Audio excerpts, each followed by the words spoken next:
What happens when the perfect life shatters in front of 200 guests? For Karina Matthews, it all unraveled during a seemingly flawless anniversary dinner at Boston's most prestigious hotel. As her husband delivered his toast, a secret hidden on his phone turned their glittering celebration into a scandal that left champagne glasses shattered and reputations in ruins. But this wasn't just about infidelity. It was the beginning of a fight for truth, justice, and self-discovery. From high society to corporate corruption, Karina's journey will take you through betrayal, empowerment, and the courage to rebuild. What would you do if your world collapsed in high definition? And what truths might you uncover in the wreckage? The golden hour light filtered through the grand windows of the Windsor Grand Ballroom, casting an amber glow over crystal chandeliers that sparkled like stars in a velvet sky. It was Friday evening, and Boston's elite were gathered to celebrate what everyone believed was the epitome of marital perfection, the 5th wedding anniversary of Karina Matthews and Charles Matthews. The room buzzed with polite conversation as waitstaff glided silently between tables, offering flutes of Dom Perignon from silver trays.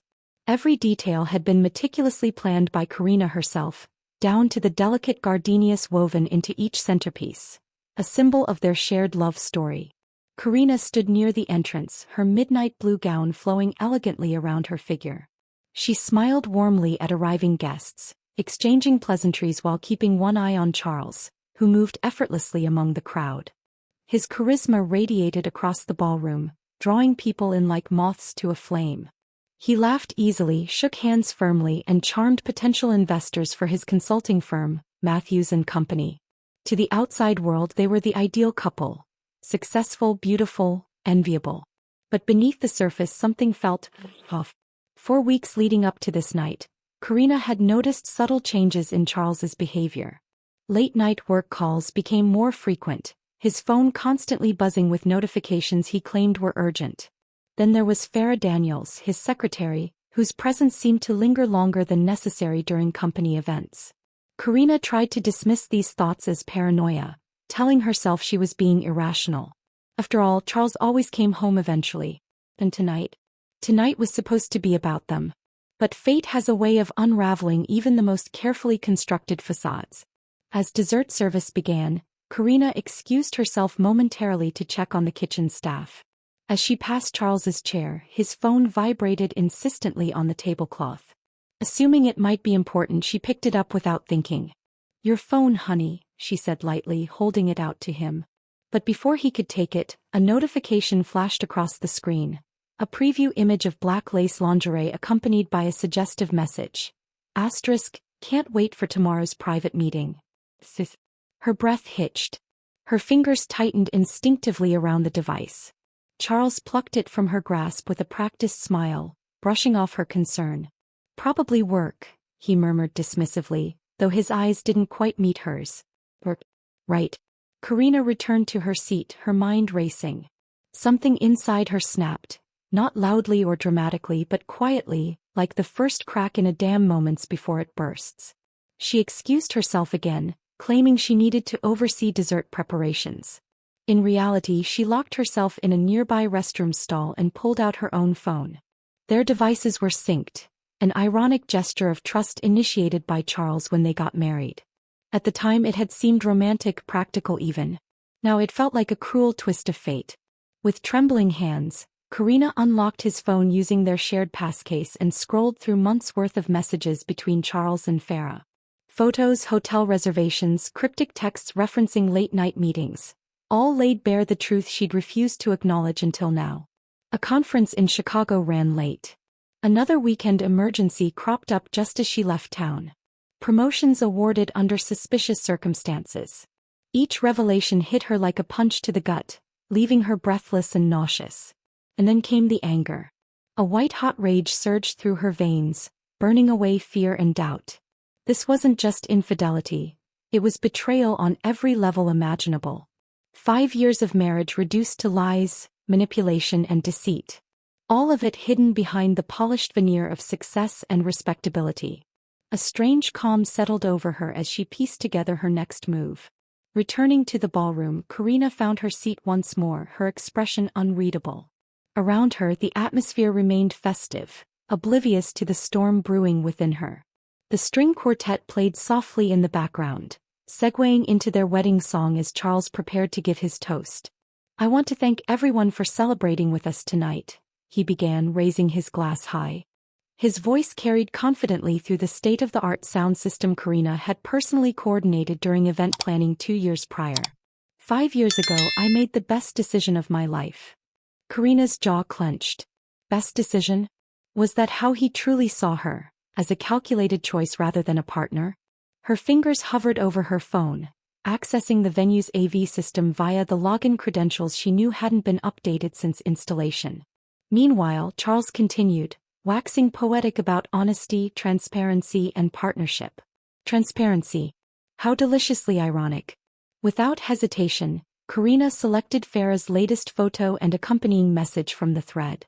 With a single tap, she sent it to the massive display screen behind the head table. For several heart-stopping seconds, nothing happened. Then, with a flicker, the image appeared in full HD glory.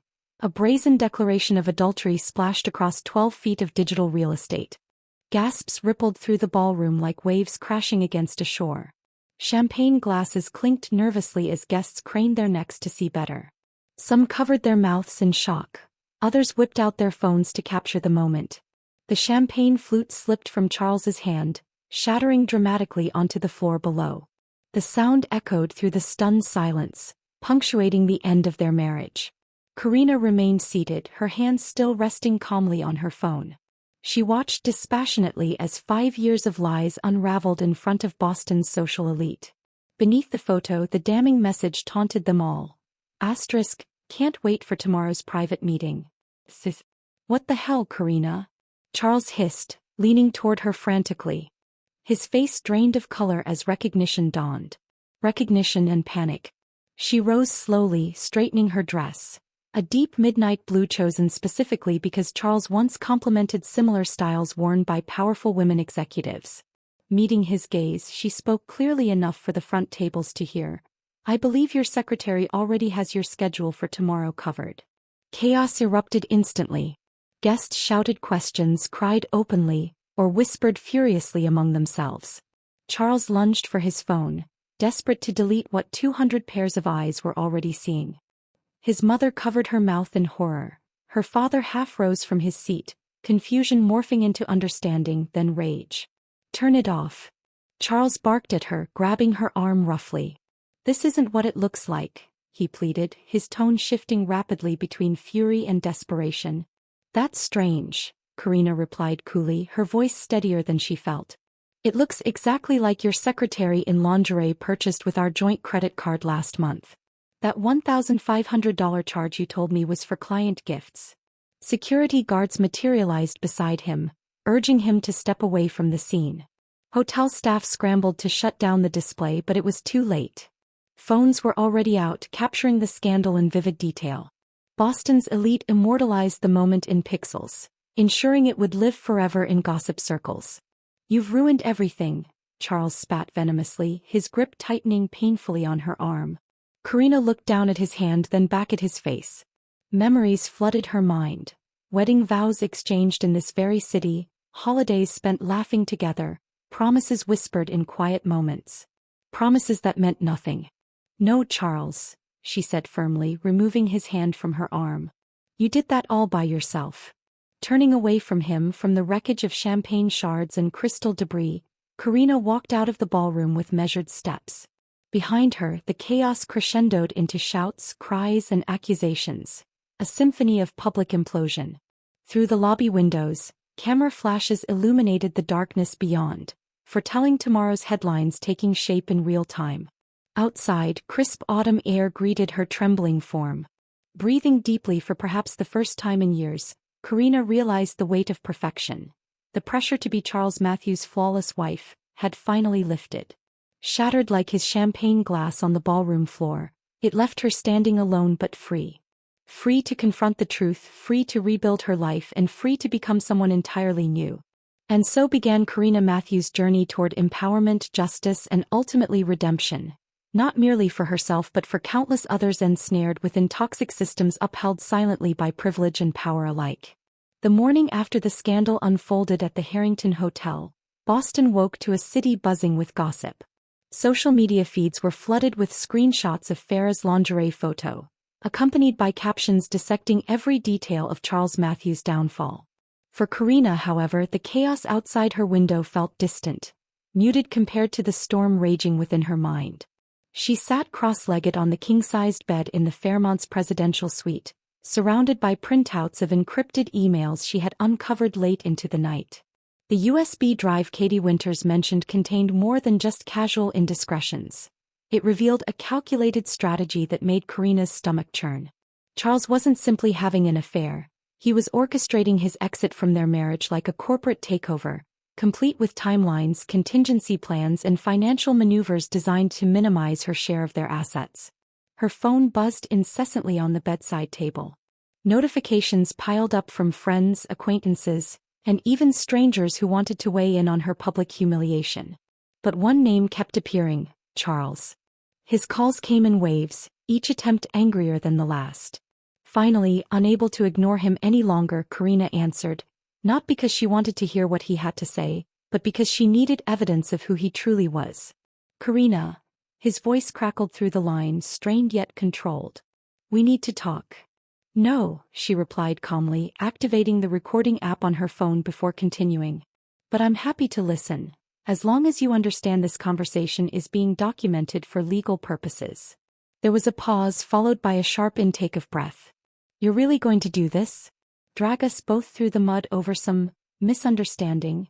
"A misunderstanding?" Her tone hardened ever so slightly. "Is that what you call using company funds to buy lingerie for your secretary? Or drafting divorce papers 3 months ago while pretending everything was fine between us?" Charles sighed heavily, though there was no remorse in his voice, only calculation. "Look, Jules, I know things got out of hand. But fair meant nothing. It was just physical.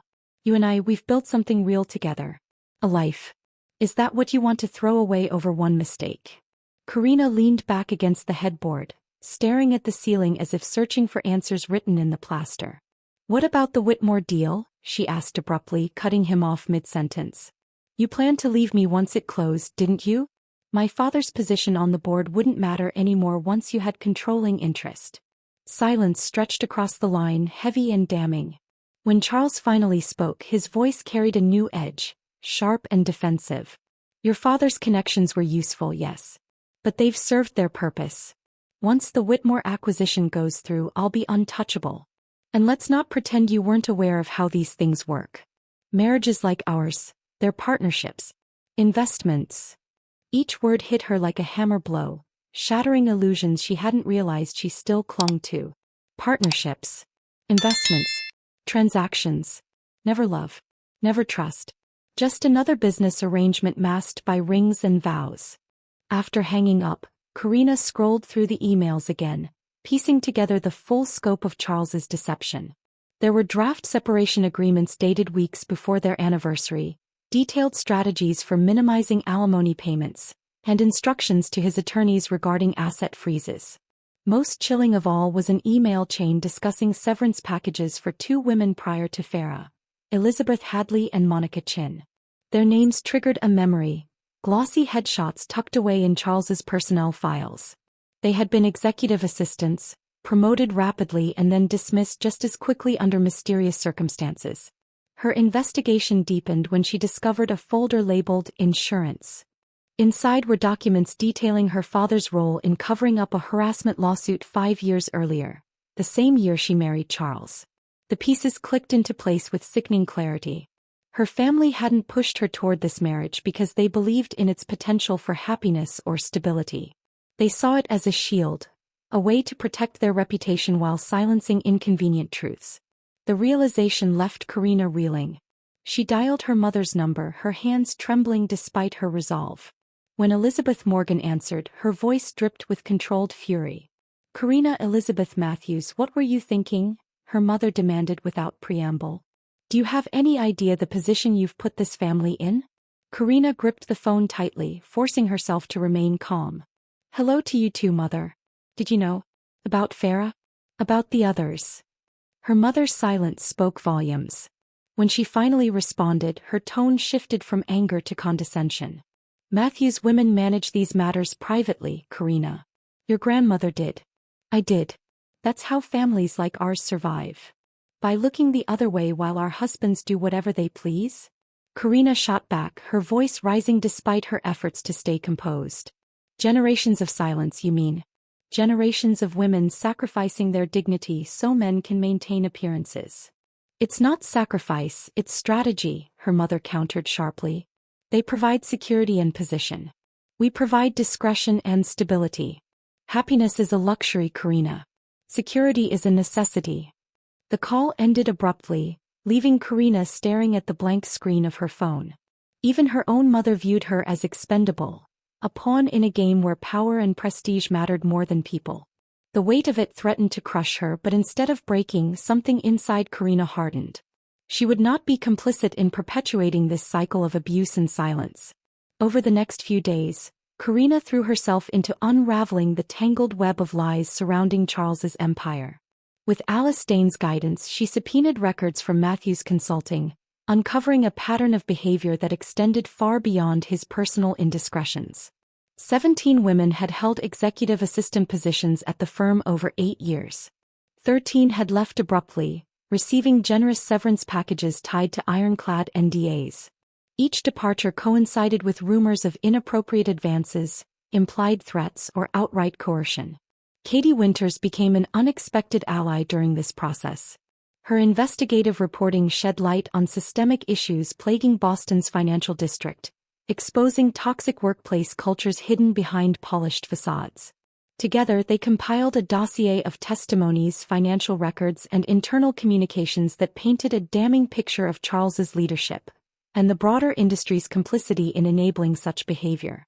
As Karina delved deeper into the evidence, she began to see her marriage for what it truly was: a transactional arrangement upheld by societal expectations and mutual benefit.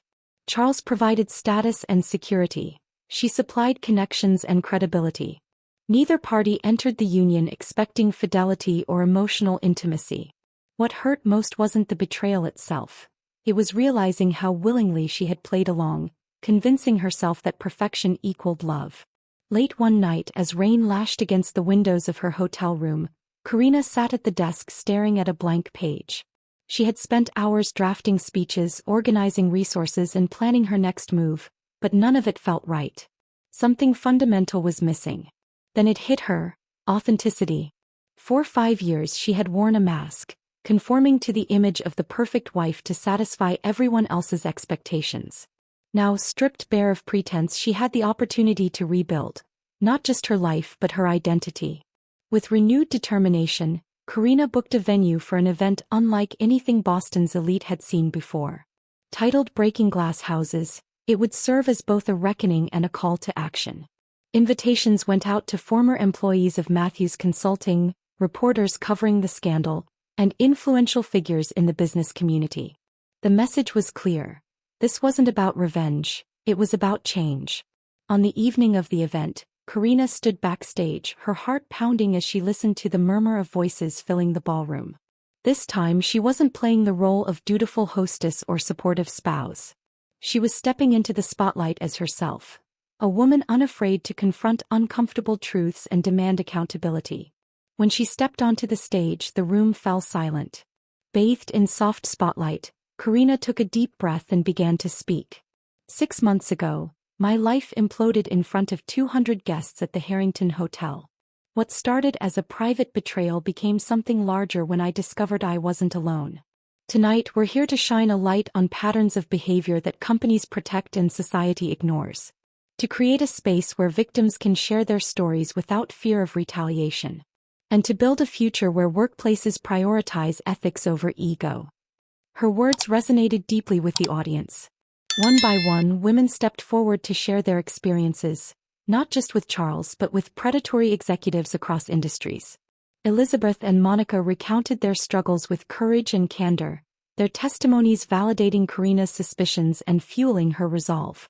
By the end of the night, committees had formed, resource lists had been compiled, and a legal defense fund established to support women fighting workplace harassment. As Karina mingled with attendees afterward, she noticed a shift, not just in herself but in those around her. Women who had once been silenced now spoke openly about their experiences. Men who had turned a blind eye admitted their complicity and pledged to do better.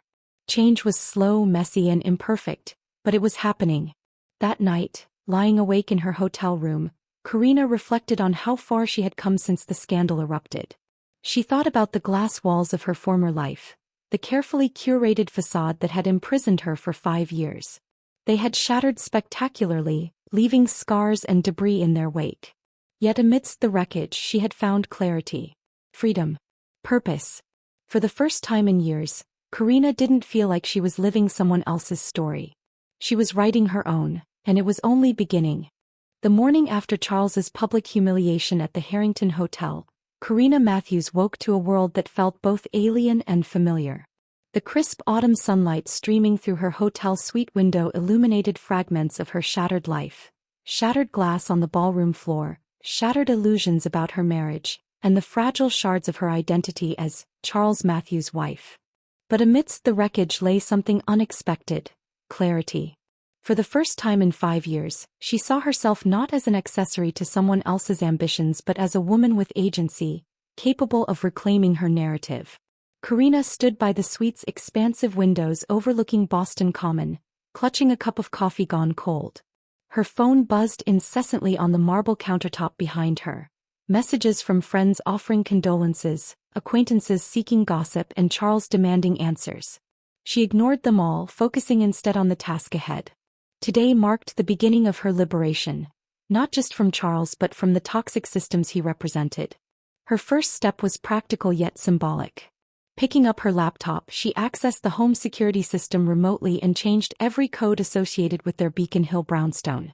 October 15, 2026, the date Charles had planned to file for divorce, became the new master code. It wasn't just a precaution, it was a declaration. This house, once filled with memories of shared dinners and whispered promises, now belonged solely to her until further notice. When the locksmith arrived later that day, she instructed him to replace every physical lock as well. Each click of the tumblers locking into place felt like another layer of armor fortifying her independence. Next came the financial audit. Sitting cross-legged on the king-sized bed in her Fairmont suite, Karina opened Charles's encrypted files again. Katie Winter's tip about using their anniversary as a password had proven eerily accurate. What she found inside chilled her to the bone. Emails detailing plans to siphon client funds into offshore accounts, severance packages tied to non-disclosure agreements, and draft separation papers dated months before the scandal surfaced painted a picture far darker than infidelity. Charles hadn't merely betrayed her emotionally. He had constructed his empire on exploitation, manipulation, and systemic abuse. As Karina sifted through the documents, one name kept appearing: Farrah Daniels. Beyond the lingerie photo and suggestive messages, Farrah's role seemed more complex than Karina initially assumed. Financial records revealed generous payments disguised as bonuses, accompanied by NDAs signed under duress. A deeper dive showed similar patterns with 2 other women, Elizabeth Hadley and Monica Chin, who had briefly held executive assistant positions before disappearing quietly from company rosters. These weren't isolated incidents. They were part of a calculated strategy designed to silence victims and maintain appearances. Realizing the magnitude of what she uncovered, Karina reached out to Alice Dane, Boston's most formidable divorce attorney known colloquially as the executioner, for her ruthless precision in high-profile cases.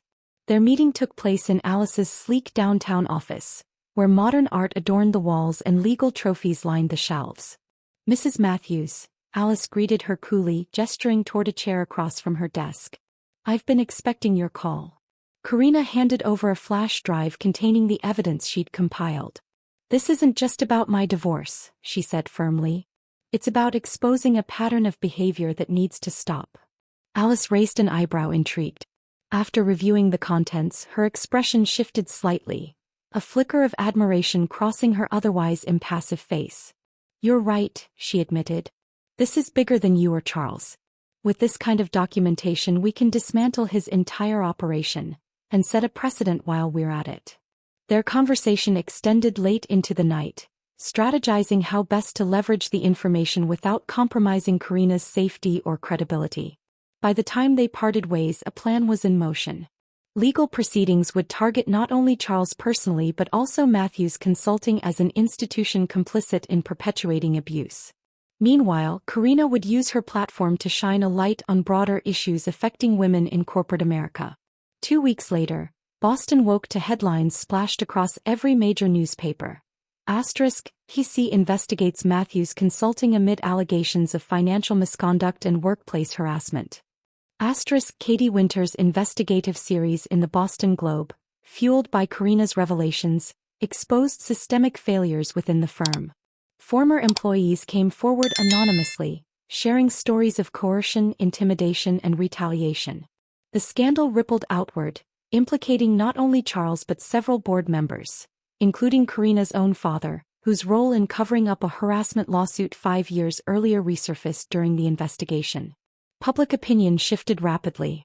What began as salacious gossip about Charles's affair evolved into outrage over institutional corruption. Karina became both a symbol of resilience and a lightning rod for criticism. Social media exploded with hashtags like #JusticeForKarina and #BreakTheGlassHouses, while detractors accused her of orchestrating the scandal for personal gain. Through it all, she remained steadfast, channeling her energy into building something meaningful from the chaos. That's when the idea for the Boston Workplace Justice Initiative (BWJI) was born. Over coffee at a quiet cafe near Newbury Street, Karina sketched out her vision to Katie, who listened intently. "This isn't just about me," Karina explained. "It's about creating a space where victims can share their stories, access resources, and demand accountability.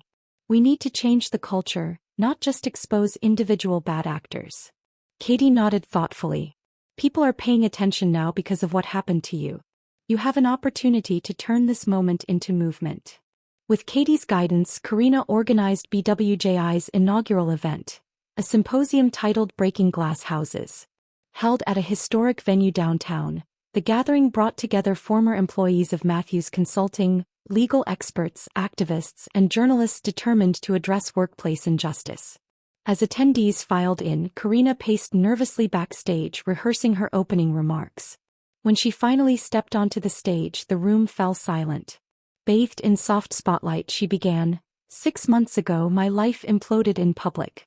What started as a private betrayal became something larger when I discovered I wasn't alone. Tonight, we're here to shine a light on patterns of behavior that companies protect and society ignores. To create a space where victims can speak without fear of retaliation. And to build a future where workplaces prioritize ethics over ego."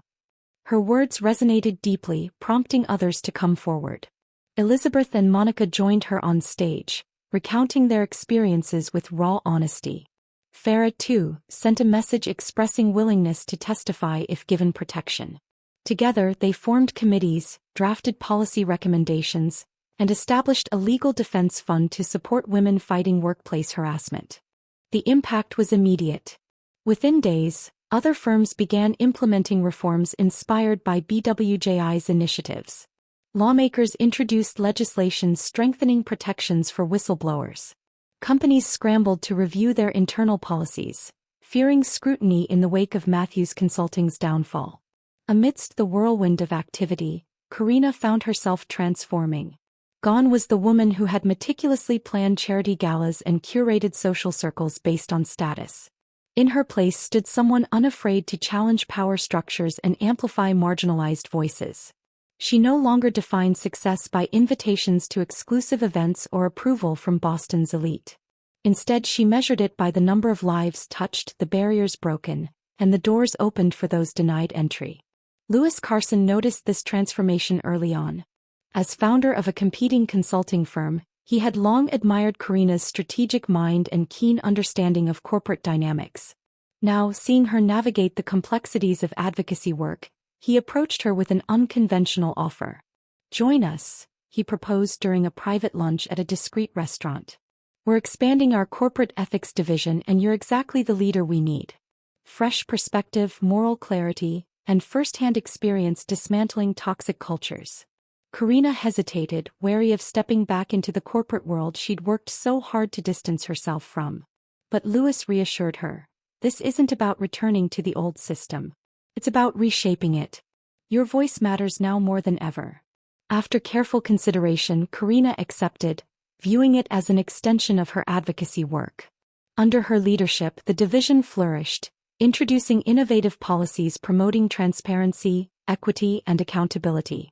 Clients flocked to partner with a firm championing ethical practices, solidifying Karina's reputation as a trailblazer in workplace reform.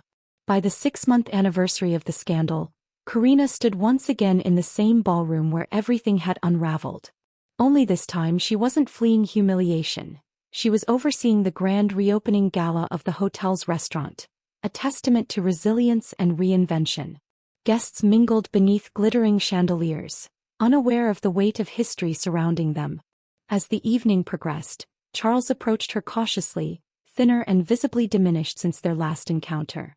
His attempt at reconciliation fell flat, revealing unchanged entitlement masked by superficial remorse. But Karina felt none of the anger or pain that once consumed her. Instead, she regarded him with detached pity, recognizing him for what he was, a relic of a system she had helped dismantle. Later, Farah arrived unexpectedly, hesitant yet resolute. They spoke privately in a quiet corner, where Farah revealed recordings and emails proving Charles's threats against her. Handing over a USB drive, she said simply, "I'm done being afraid." Tears welled in Karina's eyes, not of sorrow but of gratitude. For the first time she saw Farah not as the other woman, but as another victim trapped in the same web of manipulation. Together they acknowledged the courage it took to break free. That night, surrounded by allies and advocates, Karina toasted to a future rooted in authenticity and justice. The glass walls of her former life had shattered spectacularly, leaving scars but also granting freedom. And though the journey had been painful, the woman standing among friends and collaborators knew it was worth every step. The autumn leaves had fallen, blanketing Boston's streets in hues of amber and crimson when Karina Matthews finally moved into her new apartment, a cozy yet stylish space perched on Beacon Hill. It wasn't the sprawling brownstone she'd shared with Charles, nor was it the sterile Fairmont suite that had served as her temporary refuge. This place was entirely hers, a reflection of who she was becoming rather than who she had been. 4 months after the scandal, Karina navigated the treacherous waters of public scrutiny and social exile. Invitations to charity galas dried up. Clients quietly canceled contracts, citing reputational concerns. Her family distanced themselves further, unable to reconcile their vision of perfection with the reality of her defiance.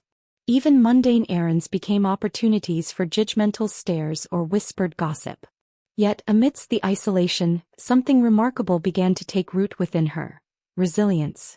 Karina woke each morning determined to rebuild, not just her career but her sense of self. She poured her energy into the Boston Workplace Justice Initiative (BWJI), transforming it from an idea born out of betrayal into a powerful force for change. The initiative hosted workshops, launched awareness campaigns, and provided legal support for victims of workplace harassment. Its impact rippled across industries, inspiring other cities to adopt similar programs. Slowly but surely, Karina's name became synonymous not with scandal but with empowerment. One crisp November afternoon, Louis Carson called again, this time extending a formal offer to join his firm as head of their newly established corporate ethics division. "Think about it," he urged during their initial conversation. Now, weeks later, Karina sat at her kitchen table drafting her response, weighing the implications of stepping back into the corporate world she'd worked so hard to distance herself from. She stared at the blinking cursor on her laptop screen, replaying their earlier discussions in her mind. Louis had assured her this role wouldn't require compromising her principles. It was an opportunity to reshape corporate culture from within. Still, doubts lingered. Could she truly thrive in an environment tainted by memories of Charles's manipulation? Or would accepting this position mean letting go of the freedom she'd fought so fiercely to claim?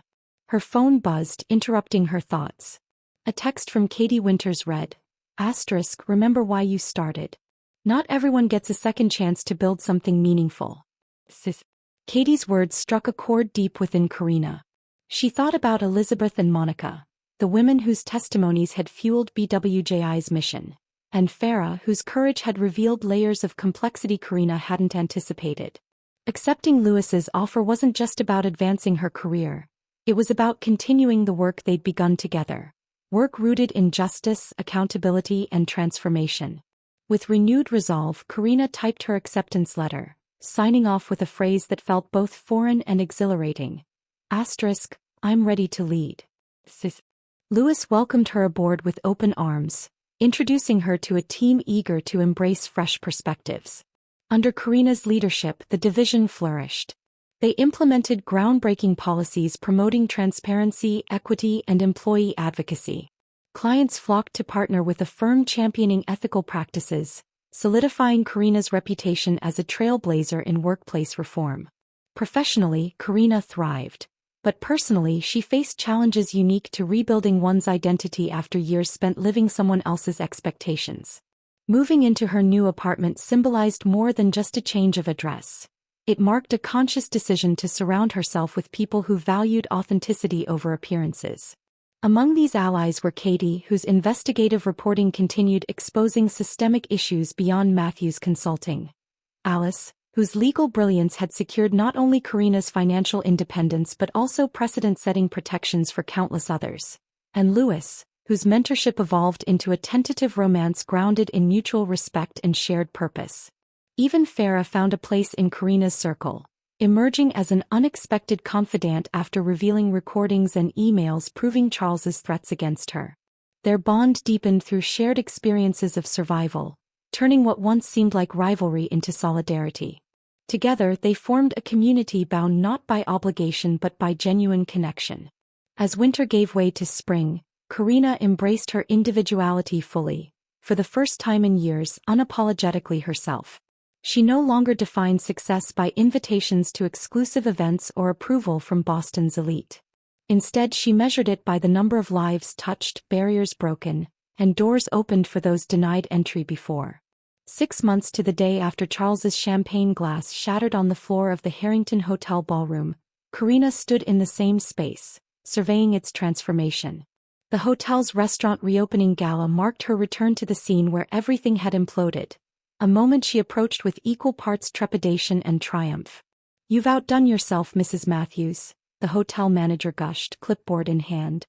His deliberate use of her married name carried weight now, not because of sentimentality but because Karina had rebuilt her reputation under it.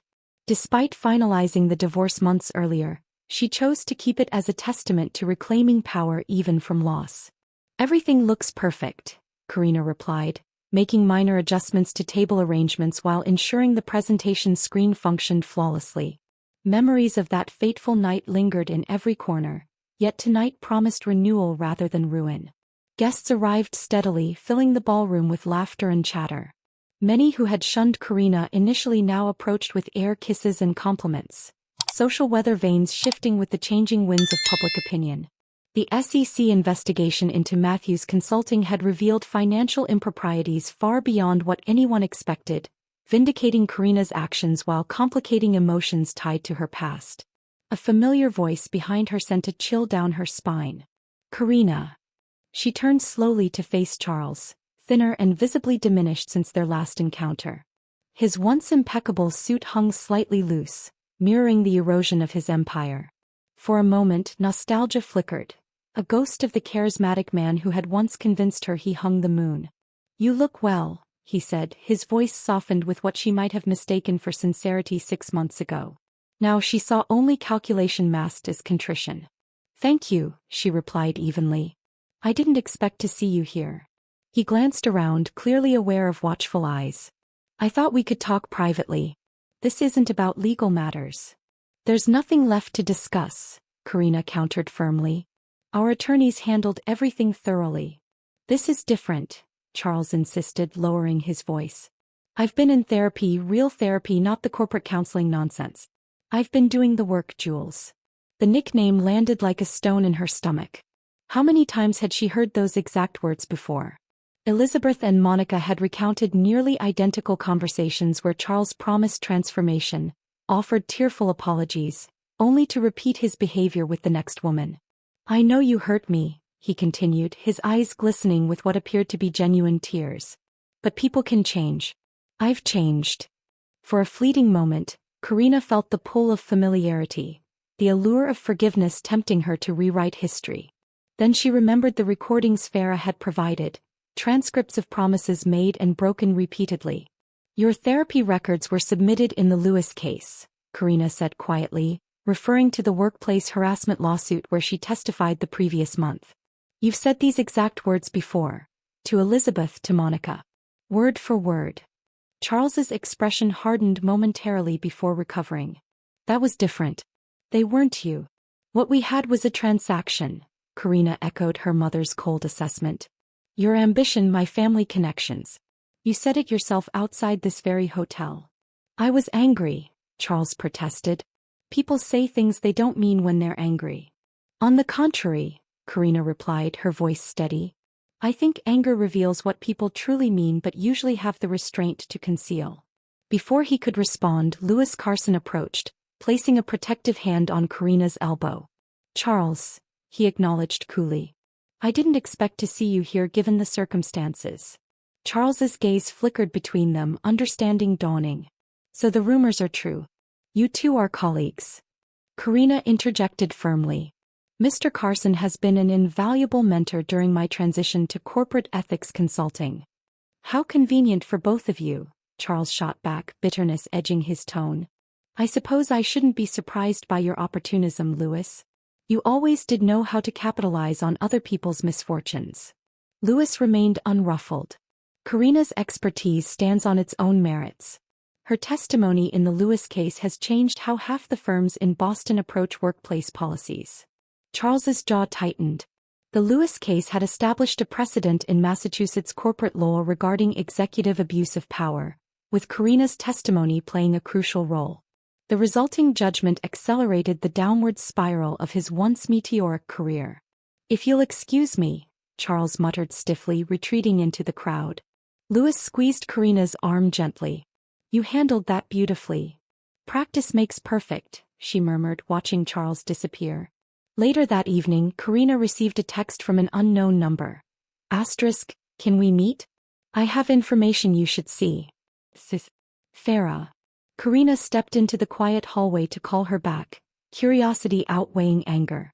It's Karina Matthews, she said when Farah answered. Thank you for calling back. I've been trying to find the courage to reach out for months, Farah admitted, her voice trembling. What information do you have? Not over the phone. Can you meet me tomorrow at Common Grounds Cafe on Boylston at 2? I'll be there, Karina agreed, disconnecting with a strange sense of anticipation. The following afternoon, Karina found Farah sitting nervously at a corner table, diminished and vulnerable. Nothing like the confident seductress Karina had imagined. Without preamble, Farah slid a USB drive across the table. Voice recordings and emails, she explained. He said he'd ruin my career if I didn't cooperate. That no one would believe me over him. Karina stared at the small device, realization dawning. The woman she'd blamed, the other woman, was another victim trapped in Charles's web of manipulation. I'm sorry, Karina said sincerely. I made assumptions I shouldn't have. We both did, Farah replied quietly. 2 weeks later, Karina hosted a small dinner in her new apartment, a celebration of newfound clarity and authentic connections. Around the table sat Katie, Alice, Lewis, and Farah, people who valued her for who she truly was rather than the roles she'd played. As they raised their glasses, Karina reflected on the journey from that anniversary night to this moment of genuine connection and clear vision. To breaking glass houses, she toasted, smiling at the faces around her. Because sometimes the walls we help maintain need shattering all along. The clinking of glasses echoed through the room, sealing a chapter closed and celebrating a future filled with freedom, clarity, and self-worth. If this story resonated with you, don't forget to like, share, and subscribe for more thought-provoking narratives that explore the complexities of life, relationships, and empowerment. Your support helps us bring these stories to life, and who knows, you might just find the inspiration or answers you've been searching for. Let us know in the comments what you'd like to see next. Your voice matters here. Thank you so much for joining me on this journey today. Remember, every ending is a chance for a new beginning, and every shattered illusion paves the way for clarity and growth. I'll see you again soon with another captivating story. Until then, take care and keep breaking those glass houses.